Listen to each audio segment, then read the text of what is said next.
बिस्मिल्लाहिर्रहमानिर्रहीम, अस्सलाम वालेकुम।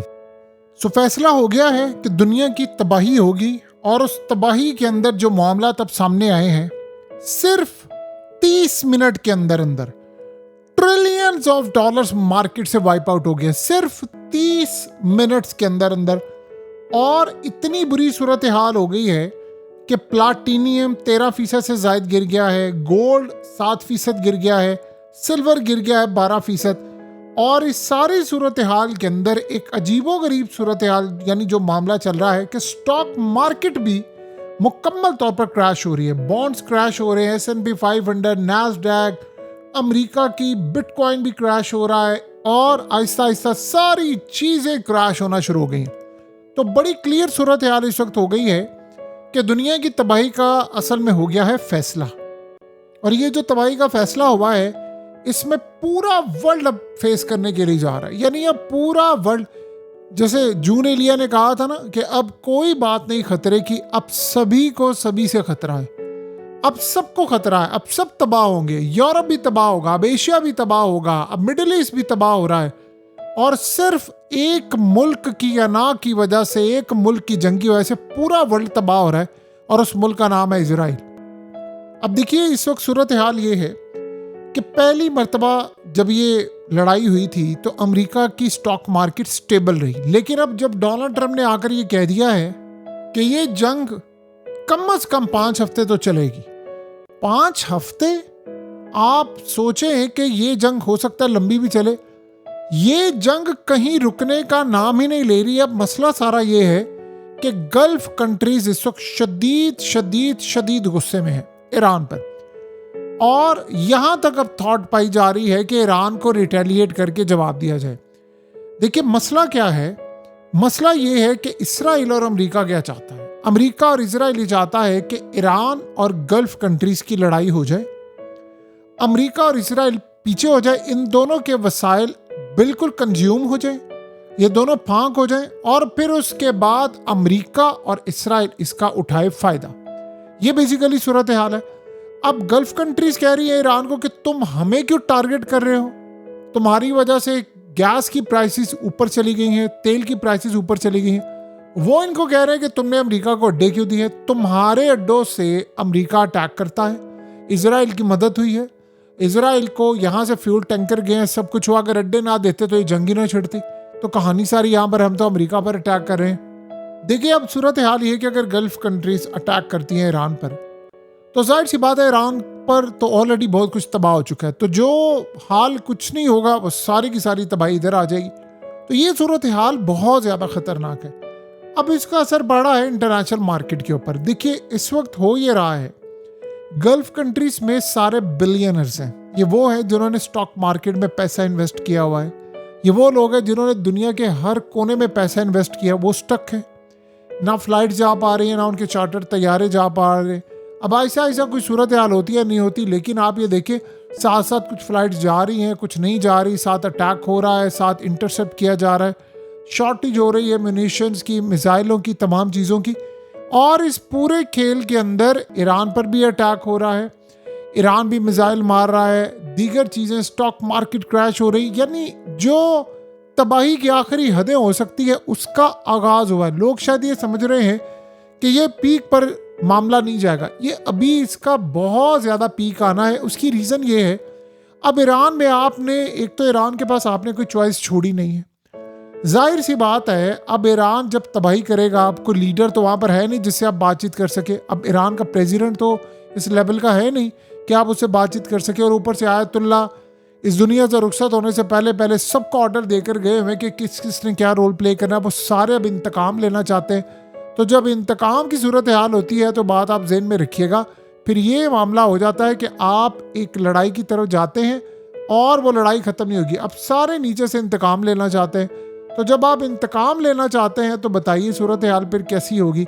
अब वो जब आप इंतकाम ले रहे हैं तो फिर उसका असर स्टॉक मार्केट पर भी आता है। अब अल्टीमेटली हो ये रहा है कि यूरोप के अंदर 70% गैस ऊपर चली गई है कीमतें।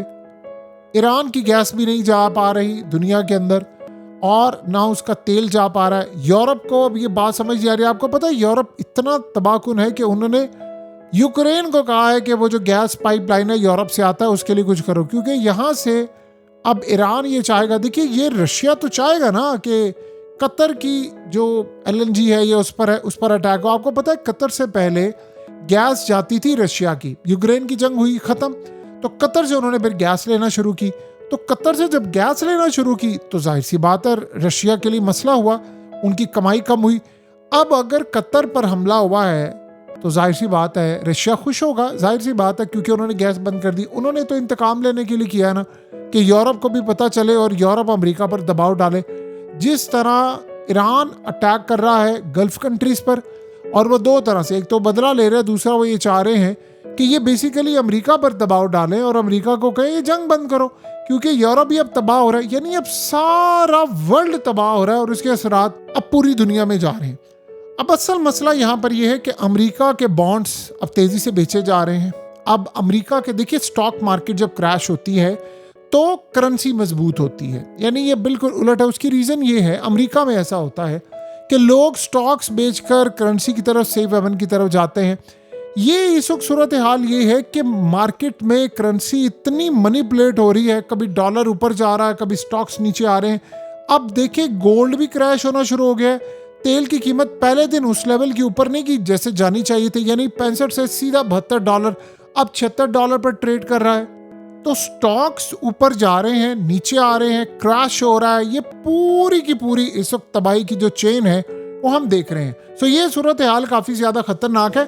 देखिए ये वो लम्हा है कि जहां पर अमेरिका अब हिट हो रहा है। अब अमेरिका के अंदर स्टॉक मार्केट क्रैश हो रही है, यूरोप के अंदर क्रैश हो रही है, एशिया के अंदर क्रैश हो रही है, पूरे वर्ल्ड में अब क्रैश क्रैश क्रैश, आपको हर जगह सिर्फ क्रैश नजर आएगा। तो यहाँ पर अगर हम इस सूरत हाल का भी जायजा लें तो अमेरिका से लेकर पूरे वर्ल्ड में इस वक्त भरमार है तबाही की। अब इन्वेस्टर्स यहाँ से जो बड़े हैं, देखिए अब उनको ये बात समझ नहीं आ पा रही कि हम कहाँ पर जाएं। इन्वेस्टर्स देखिए होता पहले ये था कि चले युआन खरीद लिया, फलाना खरीद लिया, स्टॉक मार्केट में लगा दिया, रियल एस्टेट में लगा दिया। अब ऐसी अजीबोगरीब सूरत हाल है कि उधर यूरोप तबाह हो रहा है, उधर चाइना पर असरात पड़ रहे हैं क्योंकि तेल रुक गया, तेल की कीमतें ऊपर जा रही हैं, तो महंगाई हो रही है, इन्फ्लेशन बढ़ रही है, महंगाई का तूफान पूरे वर्ल्ड को लपेट में लेने वाला। तो आपको इसराइल को रोकना है, नहीं तो आप और हम सब मुकम्मल तौर पर ये जो तबाही पूरी दुनिया के अंदर है इसको फेस करने के लिए जा रही है, नस्ल दर नस्ल रहेगी। और आपको पता है जब महंगाई होती है हुकूमतें जाती हैं। यूरोप इस वक्त घुटनों में गिरा हुआ है और उनको ये बात समझ नहीं आ रही, लेकिन वो इसराइल को रोकने के लिए भी तैयार नहीं है। अगरचे उन्होंने अमेरिका को कह दिया है कि आप अपने यहाँ से अड्डे उठाएं, अपने जहाज ये वो सब कुछ उठाएं, निकले। स्पेन ने कहा है, बादशाह से बाकी कंट्रीज कर रही है, बरतानिया ने इनकार कर दिया अमेरिका को, हम आपको अड्डे नहीं देंगे। और ट्रंप आपको पता फिर उनको बुरा भला कह रहा है। सो इस सारी सूरत हाल के अंदर ये तो लड़ाई अब चल रही है, इसका असर इवन के पाकिस्तान पर भी आ रहा है, इंडिया पर भी आ रहा है, चाइना पर भी आ रहा है, सबके स्टॉक मार्केट पर आ रहा है। तो आप ये सोचे जब स्टॉक मार्केट क्रैश होना शुरू होगी, इन्वेस्टर्स पैसा लेकर अपने कहां पर जाएंगे। देखिए गल्फ कंट्रीज का बिजनेस कैसे चलता है, मोस्टली टूरिज्म पर, इन्वेस्टमेंट पर, रियल स्टेट पर, एयरलाइंस पर। अब एयरलाइंस की क्या हालत है? एयरलाइंस की हालत ये है कि स्टक है, थोड़ी थोड़ी फ्लाइट रिज्यूम होना शुरू हुई है, लेकिन उस लेवल की नहीं है। देखें ये वो लोग हैं जो स्टक थे वो निकल रहे हैं, लेकिन जो लोग टूरिज्म के लिए आते थे वो कब आएंगे? वो तो जाहिर सी बात नहीं आएंगे। तो जब ये सूरत हाल होगी, टूरिज्म नहीं होगा तो महंगाई बढ़ेगी, क्राइसिस होगा, यानी बहुत कुछ हम तबाही का देखने के लिए जा रहे हैं। और यहीं पर दुनिया के एक तबाहकुन वर्ल्ड यानी जो निज़ाम है उसकी इब्तदा होती है।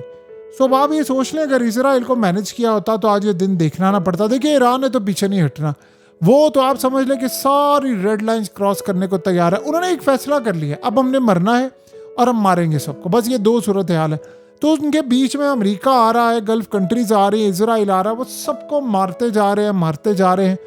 लेकिन सवाल वही है कि इसका एंड क्या होगा। ईरान में तो कोई लीडर बचा नहीं, आप जिससे बातचीत करें तो किससे करेंगे और कौन रोकेगा?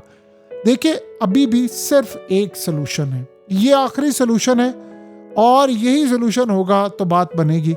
आपने उनका लीडर मारा है, वो इंतकाम से पहले नहीं कुछ करेंगे। एक चीज़ हो सकती है कि जिसमें कोई सूरत हाल बेहतरी की तरफ चली जाए, वो ये है कि अमेरिका को गल्फ कंट्रीज से या मिडल ईस्ट से फारिग कर दिया जाए। उसको अगर फारिग कर दिया जाए तो शायद गल्फ कंट्रीज ईरान को कह दे कि भाई हमने फारिग कर दिया, यहाँ से अब कुछ नहीं होगा, तुम जानो तुम्हारी जंग जाने, फिर अमेरिका पर जहाँ हमले करने करो, इसराइल पर करो, हमारी बला से जो मर्जी करो, फिर तेल की शायद कीमतें भी वापस आ जाए। ये बेसिकली जो मामला होगा वो देखने वाला होगा।